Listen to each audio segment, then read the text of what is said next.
My grandmother always said there was one rule for staying in her house: never look into the mirror at the end of the upstairs hallway after midnight. When Grandma passed away, the house became mine. It was a creaky old Victorian with an atmosphere of stillness that seemed to cling to every wall.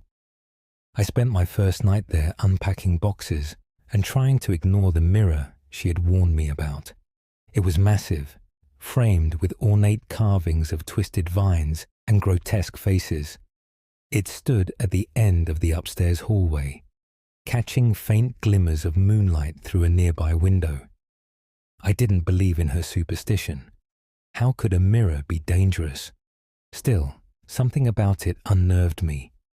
Every time I passed it, I felt like it was watching me.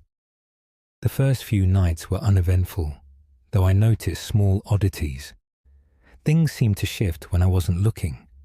A chair pulled slightly away from the table. A door left ajar that I was sure I'd closed. I blamed it on my imagination. But on the fifth night, I heard it. A faint whisper coming from the upstairs hallway. I froze. The sound was soft, like someone murmuring just out of earshot. I crept to the base of the staircase, the wooden steps groaning under my weight. "Who's there?" I called. The whispering stopped. I climbed the stairs, flashlight in hand, and turned toward the mirror.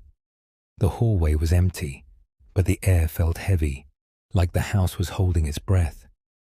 I should have gone back to bed. Instead, I moved closer to the mirror. My reflection stared back, pale and wide-eyed in the dim light. But then, it smiled. I didn't. The grin spread unnaturally wide, splitting my reflection's face as its eyes darkened into empty voids. I stumbled back, the flashlight slipping from my hand. The mirror rippled as though the glass had turned to liquid.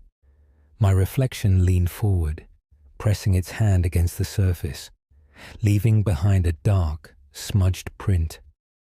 And then it whispered, "Let me out." I ran, slamming the door to my bedroom and shoving a dresser in front of it. The whispering followed me, growing louder, more insistent. "Let me out, let me out, let me out." The door rattled violently, and I screamed, backing into the corner. Suddenly, the noise stopped. A long silence followed before I heard a soft knock on the door. "Emily?" The voice was my grandmother's. "It's cold out here. Won't you let me in?" Tears streamed down my face as I clutched the flashlight, shaking my head.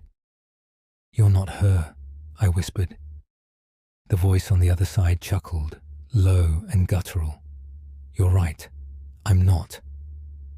The door exploded inward, the wood splintering as something stepped into the room.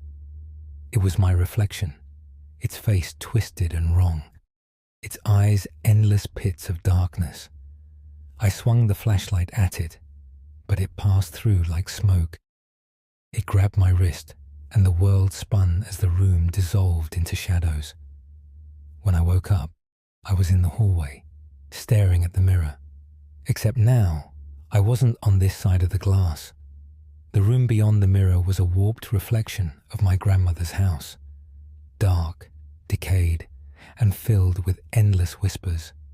I pounded on the glass, screaming for help, but the person staring back at me wasn't me. It was wearing my face, and it smiled as it turned and walked away.